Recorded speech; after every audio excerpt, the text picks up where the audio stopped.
설교 시간에 웬간하면 코로나19에 관한 말씀은 안 전하려고 마음을 먹었습니다. 왜냐하면 지난 4개월 동안 이 불편한 동거를 하면서 이 코로나19가 참 여러 가지로 우리를 민감하게 하고 어렵게 하게 했기 때문입니다. 안 그래도 힘든데 주일 강단에서까지 힘든 얘기를 하면은 여러분을 더 힘들게 하는 게 아닌가라는 생각 때문에 참아왔는데요.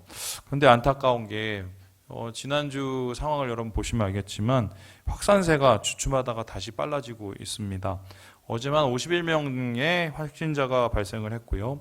확인하셨는지 모르겠지만 이 중에 대부분이 다 수도권 거주자였습니다. 방역 당국이 열심히 이 확산을 막고는 있는데 우려 섞인 목소리가 계속 나타나고 있어요. 자칫하면 두세 달 전에 대구 상황이 이 서울과 경기도의 상황이 될 수 있지 않냐, 이런 얘기인데요. 그런 가능성을 우리가 배제를 할 수는 없겠지만 사실 이러한 상황은 어느 정도 예상이 되었던 것 같습니다. 왜냐? 조심스럽게 학교문을 열지 않았습니까? 그러면서 이제 수면 아래 이렇게 잠재되어 있던 확진자들이 하나씩 드러나기 시작을 했죠. 그리고 아무래도 접촉이 늘다 보니까 확진 속도가 빨라지는 게 당연합니다. 내일부터 또 130만, 150만 애들이 또 학교를 순차적으로 가면 더 늘어날 것 같아요. 제 생각엔. 그런데 이런 상황이면 이제 우리가 인정할 때가 되지 않았나, 눈치챌 때가 되지 않았나. 무엇을 말이죠? 바로 코로나19가 몇 달 안에 끝날 것은 아니라는 사실입니다. 제가 여러분에게 이 그래프를 좀 보여드리겠는데요. 좀 재밌는 그래프입니다. 여기 보면은 이 종식에 대한 코로나 종식에 대한 그래프가 보이는데 고양이 두 마리가 이렇게 있습니다. 첫 번째 고양이는 핑크색 고양이인데 지금 화가 나 있고 막 이렇게 쫑긋 서 있습니다. 그리고 파란색 고양이는 지금 주무시고 계세요. 근데 이게 이제 뭐냐면 코로나가 언제 끝날 것인가를 가리키는 이제 그래프인데 지난 이 팬데믹, 그러니까 대유행병을 참고로 만든 그래프입니다. 이 두 고양이의 차이는 뭐냐면 이 핑크 고양이는 그냥 내둘 때 최소한의 방역만 했었을 때 나타나는 현상이고, 그리고 파란 고양이는 최대한으로 막아보려고 했었을 때 나타난 현상입니다. 그러면은 보시다시피 핑크 고양이는 어떻게 해요? 두 번의 꼭지가 있고 사람들이 많이 확진이 나고 사망을 하겠지요. 그리고 파란색 고양이는 어떻게 해요? 두 번의 꼭지가 있지만 이 귀가 있잖아요. 사람들의 속도가 늦죠. 하지만 둘의 공통점이 뭔지 아세요? 어차피 다 늦게 끝나요. 그래서 최대한의 방역을 하던 최소한의 방역을 하던 어쨌든 이 시간이 오래 간다는 것입니다. 그래서 이 코로나를 막는 이 방법이 크게 세 가지가 있는데요. 뭐냐? 첫 번째는 전 세계적으로 다 이렇게 마음을 합해서 봉쇄를 하는 거예요. 격리 조치를. 그러니까 우리가 몇 월 며칠부터 며칠까지 전 세계가 쉬자, 나오지 말자. 그러면 한 14일 동안을 전 세계가 하나가 돼서 이 시간에 격리를 잘 하고 그러면은 확진 속도가 아무래도 확 줄어들겠죠. 그런데 이 경우는 이상적이긴 하나 불가능합니다. 그 이유가 뭘까요? 이때까지 세계에서 마음이 하나가 된 적이 있었어요, 없었어요? 한 번도 없었어요. 그러니까 이건 그냥 이상적인 상황이었어요. 이제 그렇다면 이제 두 번째 방법밖에 없는데 그 방법이 뭐냐? 집단 면역을 만드는 겁니다. 그래서 그냥 자연스럽게 우리 가운데 면역이 생겨서 코로나19를 이기려고 하는 건데요. 국민의 60에서 70%가 항체를 가지게 되면은 자연적으로 확산 속도가 느려지고 종식이 된다고 합니다. 그런데 이렇게 위해서는 피해가 감수되겠지요. 그래도 막기만 하면 다행인데 문제는 유럽 몇몇 국가에서 이 방법을 선택을 했는데 실패를 했어요. 왜냐? 이 코로나19가 다른 바이러스에 비해서 항체 지속 기간이 짧다고 합니다. 이 소리가 뭐냐? 한마디로 이렇게 뭔가 저항력이 생겼다가 금방 없어지는 거예요. 그럼 또 걸리죠? 그러면 또 옆에 사람 옮기죠? 그러니까 이런 식으로 하다 보면은 한마디로 끝도 없다는 거죠. 실제로 스웨덴 같은 경우에 지난 4개월 동안에 군중 면역 실험을 했어요. 그래서 어떻게 하면은 우리 가운데 저항력이 생기고 항체가 생기느냐, 그걸 가지고 실험을 하다가 뚜껑을 열었는데 4개월이 지났으면 최소한 기대한 게 10% 정도였거든요. 근데 봤더니 2%도 안 된 거예요. 그러니까 한마디로 이제 이 집단 면역이 생겨서 종식되는 건 거의 기대할 수 없는 상황입니다. 그럼 이제 마지막 방법밖에 없는데요. 어떻게 하는 거냐? 지금처럼 하는 거예요. 우리나라처럼 하는 거예요. 어떻게 해요? 나오면 맞고 또 맞고 그리고 개인 간에 또 접촉을 피하고 이런 식으로 가자는 건데요. 한마디로 최대한 확산을 막고 접촉을 최대한 피하는 것입니다. 마스크 쓰고 손세정제 바르고 개인 방역하고 이런 이제 루틴을 계속해서 반복해서 끝날 때까지 기다리는 것밖에 없다는 건데요. 그러면 질문을 해볼까요? 언제쯤이면 이게 끝날까? 언제쯤이면 우리가 이거 다 벗고 이거 벗고 이제 뭐 찢는 거 벗고 할 수 있을까? 백신과 치료제가 나올 때까지만 하면 됩니다. 할렐루야. 근데 문제가 뭐냐? 그러면 도대체 백신이 언제 나오냐? 이 치료제는 언제 나오냐 했었을 때 이 전 세계 연구진이 지금 치료제와 백신을 찾기 위해서 상당히 노력을 하고 있거든요. 그런데 블룸버그 통신에 따르면은 아무리 빨라도 이 백신 자체를 만들 수 있고 치료제 자체를 만들 수 있는 게 12개월에서 18개월이에요. 그러니까 이 12개월에서 18개월이 끝나면 끝나느냐? 그게 아니에요. 어떻게 해요? 또 그 백신을 모든 사람이 맞을 수 있도록 또 생산을 해야 될 거 아니에요. 그럼 몇억 명이 맞으려는 그 생산을 하려면 또 6개월이 지나요. 그럼 최소 몇 년이 걸린다는 소리예요? 2년이에요. 특별히 이 RNA 바이러스라는데 이게 변이가 심해서요. 백신 개발이 훨씬 어렵거든요. 실제적으로 세계적 대유행병인 팬데믹이 선포되고 나면 거의 평균 2년이 지난 후에 종식이 됐다고 합니다. 그러니까 앞으로요. 우리가 1년 몇 개월은 이렇게 지내야 된다는 결론이 나오는 거예요. 결국 우리가 받아들일 때가 됐습니다. 이 정은경 본부장이 입버릇처럼 얘기하는 것처럼 코로나19의 이전으로 돌아가는 게 안 된다는 거예요. 힘들다는 거예요. 그래서 돌아가더라도 매우 장시간, 긴 시간이 될 것이고 그리고 이 장기전을 하면서 우리는 많이 변해 있을 거라는 사실입니다.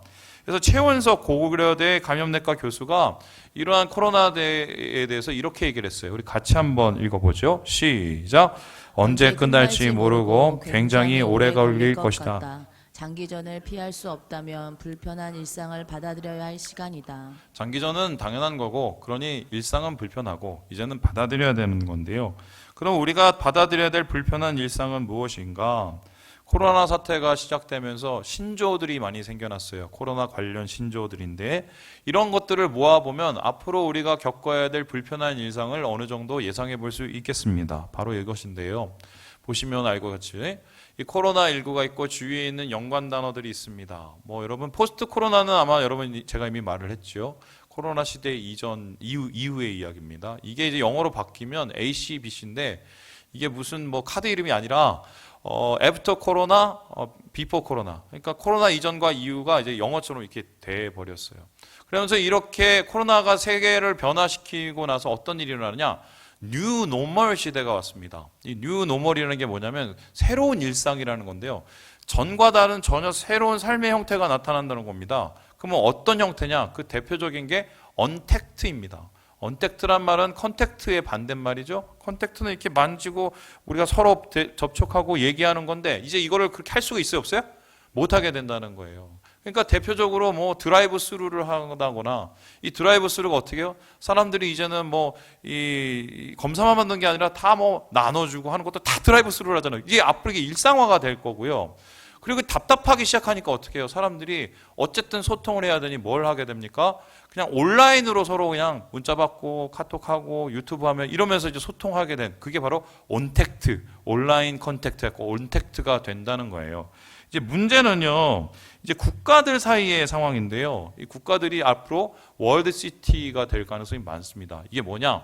성곽 도시라는 뜻인데 국가 간의 한마디로 장벽이 높아진다는 거예요. 왜요? 감염이 올 수가 있으니까. 그럼 국가 간의 장벽이 오면 이게 완전히 중세 시대처럼 실제적인 교류가 차단된다는 건데 무역이 어려워지겠죠? 그럼 우리처럼 장사해서 뭐 벌어먹는 나라는 힘들어지겠지요?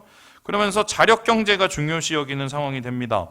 사람들은 굶어가니까 정부에서는 어떻게든지 먹여 살려야 돼요. 그래서 뭘 줍니까? 기본소득을 주기 시작해요. 지금 정치인들이 기본소득에 대한 얘기를 많이 나오는 게 이게 뉴노멀 시대, 새로운 일상의 시대에 나타나는 특징이고요. 그런데 우리나라는 이제 벌써 시작한 것이죠. 이 모든 이 코로나19에 대한 단어 중에 저는 굉장히 주의 깊게 여러분에게 말하고 싶은 단어가 하나 있는데 뭐냐면 바로 이모데믹이라는 단어예요. 이모데믹이라는 이 단어가 무엇이냐? 이모션이라는 감정이라는 말과 에피데믹이라는 유행병이라는 말이 합쳐진 거예요. 이게 어떤 뜻이냐면 이런 겁니다. 유행병은 우리의 몸을 상하게 하지만 유행병의 기간이 길어지면 우리의 마음이 상해져. 그럼 어떻게 해요? 사람들이 이러한 부정적인 감정들, 부정적인 생각들, 부정적인 말들이 사람들 가운데 막 퍼져 있으면서 혐오, 분열, 상대간에 또 여러 가지 상처 주는 이런 모습들이 나타나게 된다는 것입니다. 부정적 감정이 집단적으로 감염이 되는 상황인데요. 이미 세계적으로 집단적 혐오와 갈등이 늘어나고 있습니다. 여러분 지금 미국에서 보면 난리 났죠? 막 전국에서 지금 막 뭐 시위하고 난리가 났는데 겉으로 보기에는 인종차별 문제 같지만요. 이 전문가들은 사실 이게 이모데믹 현상이라고 말을 하고 있어요. 왜냐하면 사람의 심리가 일종의 풍선 아니에요? 한쪽을 누르면 압력이 심해지면 약한 곳이 터져요. 지금 우리 전 세계 그런 상황 속에 있는데 여러분 느끼실지 모르겠지만 우리도요. 사실 코로나 이전하고 이후를 살펴보면 많이 싸나워졌어요. 그리고 많이 좀 각박해졌고요. 많이 강팍해졌어요. 제가 요즘에 제일 고민하는 게 뭐냐면 우리 예지예요. 예지가 좀 달라졌어요. 짜증을 잘 내고 화를 내고 그런 애가 아니었는데 그 빈도가 점점 높아져서 어느 날 저희 아내한테 심각하게 물었습니다. 얘가 왜 이렇게 되는 거야? 우리 아내를 보고 책임지라는 소리가 아니라 우리 아내가 교육학을 했으니까 이 시기에 원래 이렇게 되니? 이렇게 물어봤어요. 저희 아내한테. 그랬더니 저희 아내가 그걸 내가 어떻게 알아? 이랬어요. 그 소리는 뭐예요? 제가 봤을 땐 이게 영향력이 있어요. 영향이 있어요. 왜냐하면 이 사태가 계속되면서 답답하니까 이 속이 썩어가는 거죠. 그리고 인내의 한계가 다다르게 된 것입니다. 자, 그러면 이렇게 점점 각박해지고 살기 어려운 이때 이 뉴노멀의 시대를 우리는 이 크리스찬은 어떻게 살아야 할 것인가? 뭘 어떻게 준비하고 어떻게 대처를 해야 될 것인가? 많은 이야기가 있겠지만 저는 성경에서 답을 찾고 싶었는데요. 고민을 해봤어요. 지금 상황하고 비슷한 성경의 상황이 어떨 때일까 고민을 했는데 갑자기 한 인물과 한 시대가 떠올랐습니다. 그게 무엇인가? 바로 54절의 말씀을 우리 같이 한번 읽어보도록 합니다. 시작! 요셉의 말과 같이 일곱 해 흉년이 들기 시작하며 각국에는 기근이 있으나 애굽 온 땅에는 먹을 것이 있더니. 오늘 본문의 말씀은 요셉의 시대의 이야기입니다. 요셉이 이집트의 총리가 되는 이야기인데요. 원래 이 사람 이집트 총리 되기 전에 뭐였습니까? 감옥에서 살던 죄수였어요. 그런데 감옥에 살던 죄수가 갑자기 총리가 됐습니다. 그 이유가 뭘까요? 시대적인 상황이 이 사람을 이렇게 만들었는데 다른 말로 난세가 영웅을 만들게 된 것입니다. 바로의 불길한 꿈으로 시작된 난세 이야기는 요셉의 해석과 지혜로운 대처로 결말을 맺습니다. 7년의 전 세계적인 대흉년이 들었고요. 사람들이 다 죽어나갔습니다. 다 굶어 죽고 있는 상황에 이상하게 이집트인들은 살았어요. 그리고 이집트 주위의 사람들은 살았어요. 흉년을 이겨냈습니다. 이유가 무엇인가? 요셉이 이 흉년의 시기를 지혜로 이겨냈기 때문입니다. 다시 말해서 요셉은 7년 대흉년을 이기는 일종의 백신이었는데요. 백신. 그가 선한 영향력을 나타내므로 한마디로 사람들을 살린 것입니다. 뉴 노멀 시대를 준비했기 때문에 뉴 노멀 시대를 제대로 준비했기 때문에 요셉을 통해서 사람이 살아나는 건데요. 그는 보통 사람과 다른 세상의 지혜와 다른 새로운 일상, 새로운 삶, 새로운 마음을 열었습니다. 바로 요셉으로 시작된 뉴 노멀은 이 구절에서 눈여겨보게 됩니다. 우리 함께 50절의 말씀을 같이 한번 읽어봅니다. 시작! 흉년이 들기 전에 요셉에게 두 아들이 나되 곧 온의 제사장 보디베라의 딸 아스낫이 그에게서 낳은지라. 흉년이 들기 전에 요셉이 결혼을 했어요. 애를 둘을 낳았어요. 그리고 이 일 후에 요셉에게 한마디로 난세를 구하는 이 새로운 일이 일어났다라고 얘기를 합니다. 자, 그렇다면은 이 요셉에게 뉴 노멀을 이길 수 있는 이유는 뉴 마인드, 새 마음이 있어서 새로운 일상을 이겨낸 것인데요. 본문에는 요셉이 뉴 노멀을 준비하고 뉴 노멀을 이길 수 있는 마음 중심이 담겨져 있습니다. 저는 오늘 여러분과 함께 그것을 살펴보려고 하는데, 이를 살펴봄을 통해서 우리의 지금 있는 이 상황과 어려움, 이 포스트 코로나를 어떻게 이길 수 있는지를 살펴보려고 합니다. 본문을 보면 주의 깊게 보아야 될 단어가 세 가지가 나옵니다. 바로 세 가지 동사인데요. 그 동사를 통해서 요셉의 중심을 보게 됩니다. 첫 번째 동사가 무엇이냐? 우리 같이 한번 읽어봅니다. 시작! 있다. 요셉이 뉴노멀을 이기는 뉴 마인드는 있다라는 동사로부터 시작이 됩니다. 우리 함께 51절의 말씀을 같이 한번 읽어보겠습니다. 시작. 요셉이 그의 장남의 이름을 므낫세라 하였으니 하나님이 내게 내 모든 고난과 내 아버지의 온 집이를 잃어버리게 하셨다 하며. 애를 낳았어요. 근데 그 애 이름을 므낫세라고 지었습니다. 그 므낫세란 이름이 뭐냐? 한마디로 있다, 잊어버렸다, 잊게 하셨다라는 뜻이에요. 여러분, 애 이름을 왜 이렇게 지었을까요? 이렇게 지면 애가 기분 나쁠 걸 모르고 졌겠습니까? 그럼에도 불구하고 이렇게 지은 이유는 자기의 고백이 이 이름에 담겨 있는 건데요. 특별히 여기서 잊어버리게 한다라는 이 단어, 히브리어 나샤라는 단어는요, 사실은 일반적으로 쓰는 단어가 아니에요. 일반적으로 무엇을 잊다라는 단어는 샤카흐라는 단어가 있었는데, 이 단어를 안 쓰고 굳이 요셉은 내가 뭐냐면 나는 나샤, 나는 있다라고 얘기를 했어요. 그런데 이 샤카라는 단어와 나샤의 차이는 뭐냐면요, 나샤는요 훨씬 더 강한 표현이에요. 그러니까 한마디로 표현은 뭐냐, 내가 잊어버리기 위해 아주 작정을 했다, 내가 잊고야 말 거야, 이런 식의 결단의 이야기를 뜻합니다. 이 찰스 스윈돌 목사님은 이 므낫세라는 이름에 담겨있는 요셉의 결단을 다음과 같이 평가를 하는데요, 우리 같이 한번 읽어보겠습니다. 시작. 우리는 우리에게 고통을 준 사람들과 나쁜 행동과 못된 말로 우리를 괴롭혔던 자들에게 안갚음을 해주고 싶은 유혹을 받게 된다. 그러나 그렇게 하는 대신 우리는 므낫세를 낳아야만 한다. 우리의 기억에서 고통들을 잊게 해달라고 주 하나님께 요청해야 한다. 우리는 나쁜 기억들로 인해 패배당할 필요가 없다. 한마디로 이 므낫세라는 이름을 통해서 그의 과거를 정리하고 있다는 것입니다. 여러분, 과거를 잊어야 될까요? 과거는 잊어야 될 대상이 아닙니다. 과거를 기억함을 통해서 우리는 실패를 통해 교훈을 얻고 성공을 통해서 새로운 도전을 하게 됩니다. 하지만 우리가 꼭 잊어야 될 게 있습니다. 무엇인가요? 바로 과거에 우리를 어렵게 했던 감정이에요. 우리를 어렵게 했던 상처예요. 왜냐하면 이러한 상처와 이러한 감정이 우리의 발목을 항상 잡기 때문입니다. 저는 어떤 정치색을 갖고 있냐고 물어보면 저는 진짜 좌도 아니고 우도 아니에요. 저는 박쥐라고 말해도 어쩔 수 없이 일단 딱 중간인데, 그 이유가 뭐냐면 제가 청년 때 대학교 때 그 소위 말해서 정치하시는 분들, 그리고 학교에서 학생운동 하시는 분들한테 질렸기 때문이에요. 이분들의 특징이 뭐냐면요, 권력을 가지게 되고 자기가 무슨 그 소위 말해서 이 권좌에 오르게 되면 꼭 하는 것들이 있어요. 뭔지 아세요? 복수예요. 과거의 감정을 잊지를 못하는 거예요. 그래서 그 감정을 해소하고 그 감정을 해결하고 싶은 욕구가 생기고 그것을 실제 행동으로 나타냅니다. 힘을 보여주는 거죠. 여러분, 이러한 모습들은 우리나라 지금 정치 역사가 똑같지 않나요?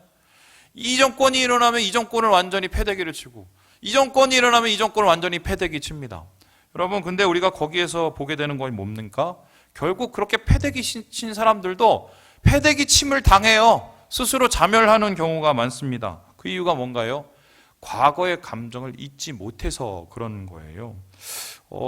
제가 어제 한 선교사님을 만났어요. 근데 그 선교사님하고 이렇게 얘기를 하다가 어떻게 제 이 두 가지 이 증명서를 본 겁니다. 하나는 이 주민증이고 하나는 이제 그 운전 면허증이에요. 근데 이게 딱 보면 주민증은 2006년도에 만들었고 운전 면허증은 2016년도에 만들었어요. 그럼 몇 년의 차이가 있죠? 10년. 근데 사진을 두 갖다 놓고 보니까 다른 사람인 거예요. 이게 너무 작은 거예요. 그래서 선교사님이 저한테, 아니 박 목사님은 도대체 10년 동안 무슨 일이 있었냐고 저한테 얘기를 했어요. 그랬더니 제가 뭐라고 그랬냐면, 교회가 나를 이렇게 만들었다고 사역이 나를 이렇게 만들었다고. 10년을 사역하면서 여러 가지 일을 겪게 되면서 말 그대로 막 고생 많이 했죠. 마음고생. 그런데 그 후에 우리 교회에 왔고, 우리 교회에서도 5년이 넘게 지내면서 제가 지내보니까 제 마음에 참 마음이 아팠던 기억들이 정말 많아요. 마음이 쓰렸던 기억도 많고 정말 마음속에서 무너졌던 기간도 엄청 많아요. 그런데 그때 당시를 돌이켜보면 제가 어땠냐면요, 잠을 못 잤어요. 도대체 머릿속에서 막 생각이 사라지지 않고, 그리고 막 그 쓴 감정들이 도대체 마음속에서 사라지지 않았고, 잠을 자려고 해도 잠을 잘 수가 없어요. 그러다가 막 욕도 해보고 어떤 식으로 막 뒷담화도 해보고 하다가 나중에는 그래도 잠이 안 와서, 하나님이 원해서 그런 것도 아니고 하나님이 바래서 그런 것도 아니고 내가 못 살겠어서 하나님 앞에 기도를 했어요. 뭐라고 기도를 했냐? 하나님, 제발 좀 있게 해주세요. 이 감정과 이 고통과 이 상처를 좀 제발 좀 있게 해주세요. 나 이제 잠도 못 자겠고 내 몸은 죽겠어. 내가 기도를 했어요. 무조건 기도를 했어요. 그렇게 막 몸부림쳐서 기도를 하는데 진짜 신기하죠? 얼마 지나지 않고 이렇게 어느 기간이 지나니까 생각이 안 나요. 근데 신기한 게요. 지금도 물어보면 그때 누가 무슨 말을 했고 어떻게 했고 또 어떤 일이 있었고 제가 그걸 기억할 것 같아요? 못할 것 같아요? 다 기억해요. 다 기억나요. 그 상황까지 머리가 더 이런 거만 머리가 좋아요. 다 기억나요. 그런데 신기하게 감정이 기억이 안 나요. 여러분 이게 사람이 이렇게 될 수 있어요? 되던데요? 내가 하나님 앞에 기도를 했어요. 하나님 제발 내가 못 살겠어요. 이거 좀 덜어주세요. 내가 감당할 수 없는 이 마음의 이 감정을 좀 덜어달라고 기도를 하니까 하나님이 그걸 걷어주시더라고요. 지금도 저는 이 기도를 계속 드려요. 왜냐하면 여전히 상처받고 여전히 몸 상할 일이 많죠. 그럼에도 불구하고 저는 좀 자신 있어요. 걷어주신 하나님이 또 걷어주시지 않으리라. 있게 해주신 하나님이 다시 있게 해주시지 않으랴. 비슷한 이야기가 성경에 있는데요. 바로 다윗이라는 인물입니다. 여러분 다윗의 왕국이 영원할 수 있었던 이유가 뭔지 아세요? 바로 이 때문이에요. 우리 함께 사무엘하 9장 말씀을 같이 한번 읽어보겠습니다. 시작. 다윗이 그에게 이르되 무서워하지 말라. 내가 반드시 내 아버지 요나단으로 말미암아 내가 은총을 베풀리라.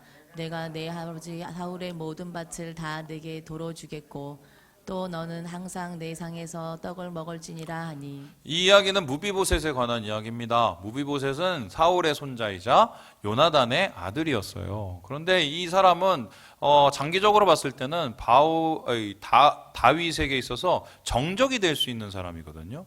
그런데 이 사람을 다윗은 축복을 하고 은혜를 베풀고 땅을 주고 그리고 그를 자식의 대우처럼 합니다.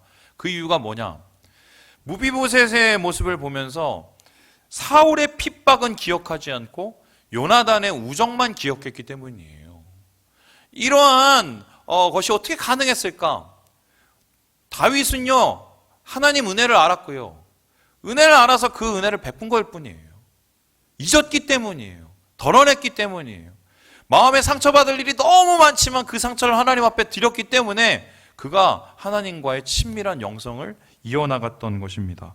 그래서 여러분께 간절히 구합니다. 새 시대를 준비하는 마음, 그 뉴마인드는, 뉴노멀을 이기는 뉴마인드는 잊음으로부터 시작을 해요. 기도하세요. 하나님 잊게 해주세요. 따라해보세요. 잊게 해주세요.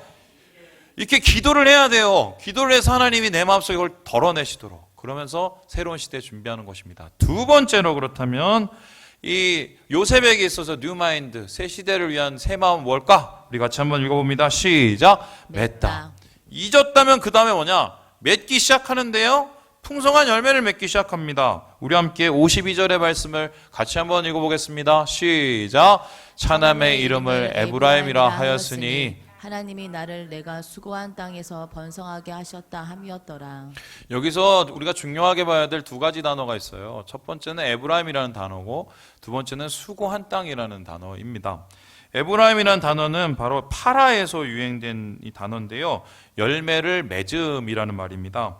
열매를 맺음이라는 이 말은 어떤 뜻이냐? 바로 하나님께서 요셉을 축복하여 주셔서 요셉의 삶 가운데 풍성함을 나타내 주셨다는 말인데요.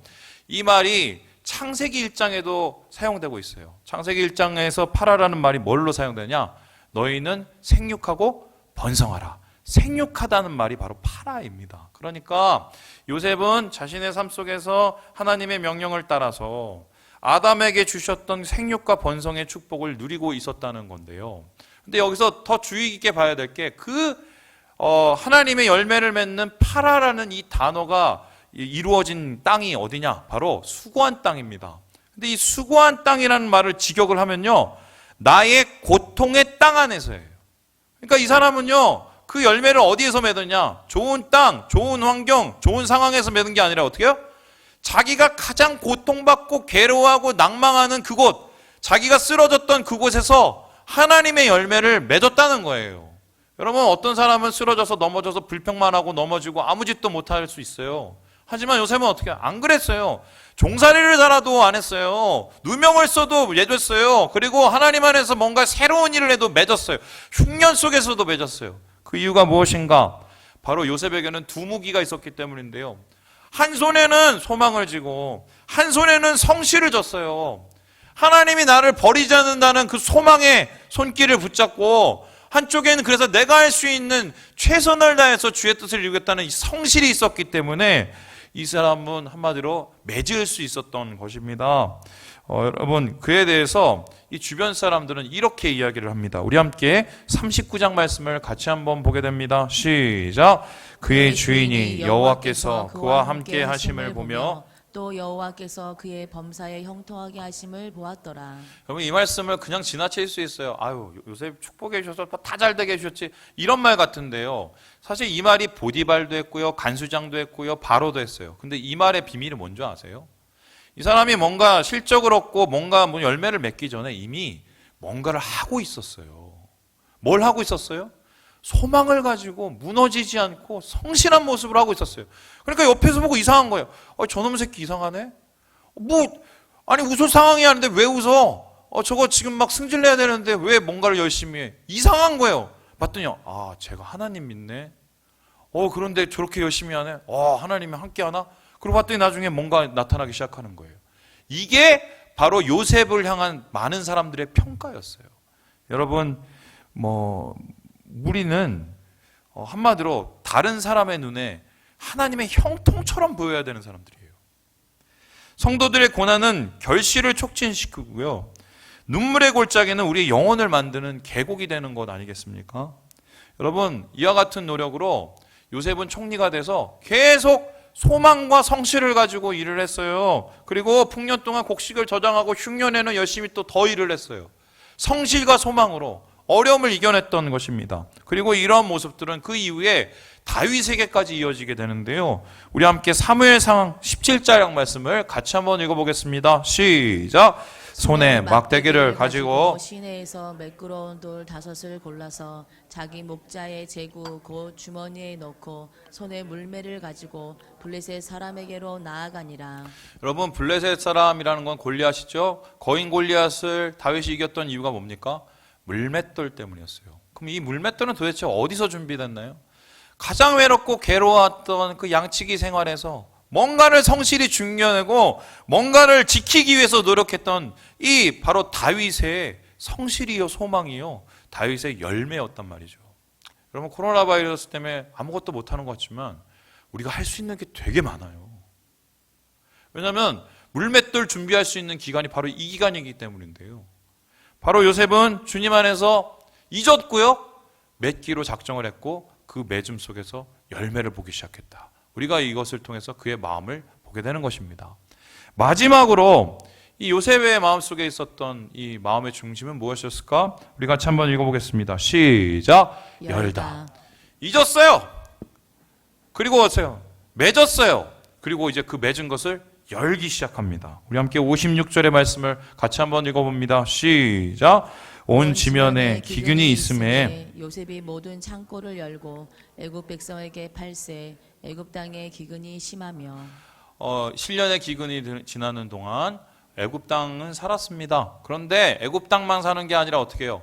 그 주변에 있는 사람들까지 다 살았어요. 이유가 뭡니까? 요셉이 준비한 열매들을 열었기 때문이에요. 이렇게 흉년 7년 동안의 곡식 나눔을 했고요.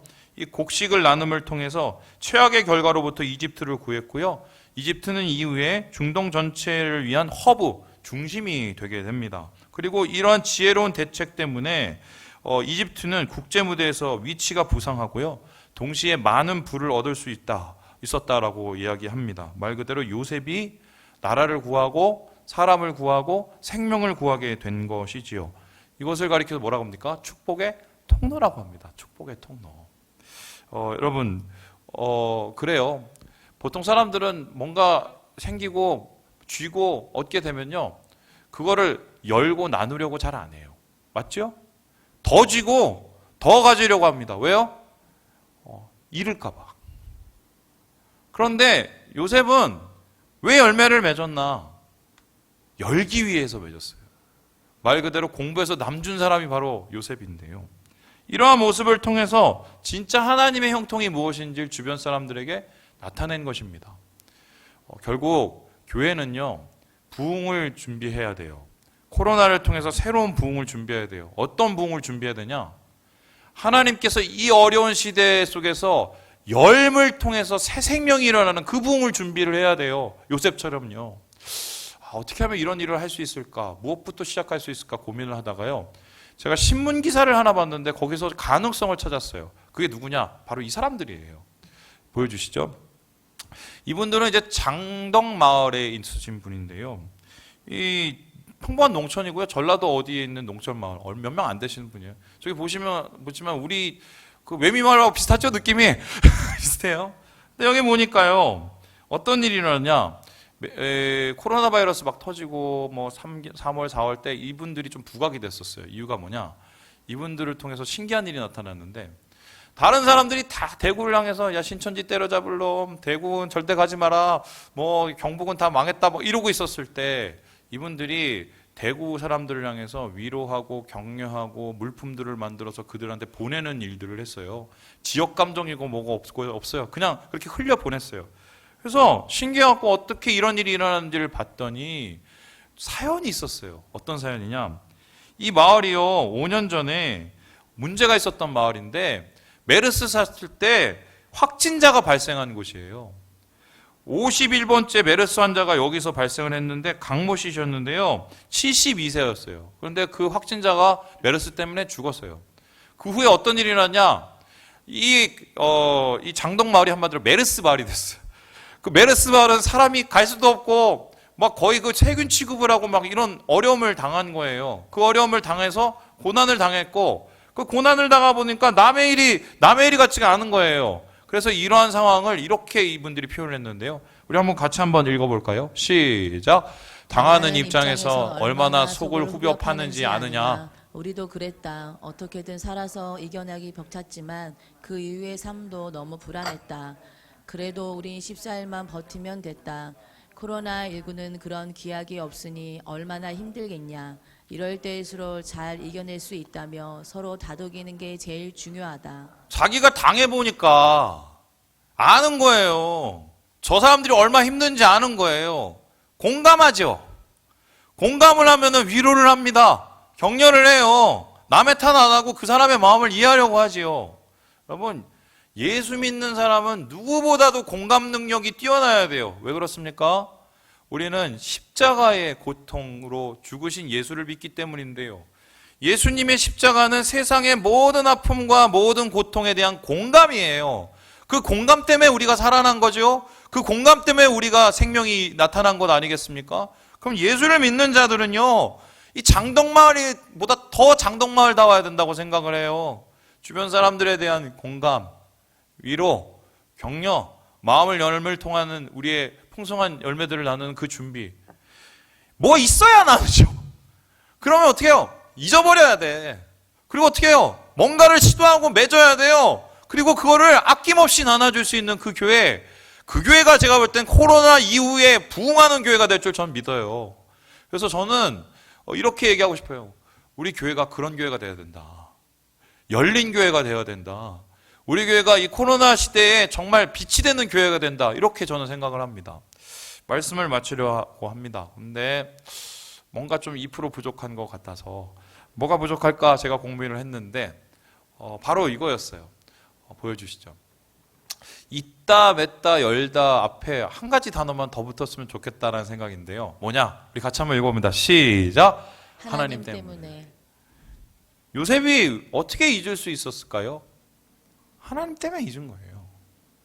하나님 아시니까. 어떻게 맺을 수 있었을까요? 하나님 도우신 걸 아니까. 하나님 때문에 그렇게 소망과 성실하게 한 거예요. 어떻게 열 수 있었습니까? 하나님이 아시고 기뻐하시고 하나님이 그것을 원하시니까. 하나님 때문에 잊었고 하나님 때문에 맺었고 하나님 때문에 열었습니다. 이러한 요셉의 마음은 여기에서 아주 구체적으로 드러나요. 우리 함께 45장 8절 읽고 마무리를 해봅니다. 시작. 그런즉 나를 이리로 보낸 이는 당신들이 아니요 하나님이시라. 하나님이 나를 바로에게 아버지로 삼으시고 그 온 집의 주로 삼으시며 애굽 온 땅의 통치자로 삼으셨나이다. 야, 내가 네 놈의 새끼 때문에 여기까지 온 거야. 니네 아주 내가 잡아 죽일 거야. 이렇게 안 했어요. 하나님 때문에 내가 여기 온 거야. 내가 여기서 뭘 하겠어. 다 아무것도 안 되는데 그냥 안 해. 아니면은 뭐 이거죠. 내가 그만큼 했으니까 이만큼 한 거야. 요새는 그렇게 얘기 안 했어요. 하나님이 도와주셔서 내가 맺었어. 내가 이 정도 수준 되니까 열어주는 거야. 나눠주는 거야. 그렇게 안 했어요. 하나님 기뻐하시니까 내가 열고 나누고 살리고. 여러분, 주님은 이런 사람을 원하세요. 뉴노멀을 이기는 뉴마인드의 사람, 요셉과 같은 사람. 우리 사랑하는 우리 3일 가족 여러분, 이런 사람이 되길 주님의 이름으로 축원합니다. 이런 교회가 됩시다. 우리 여평제 자매교회 됩시다. 이런 교회가 됩시다. 기도하겠습니다.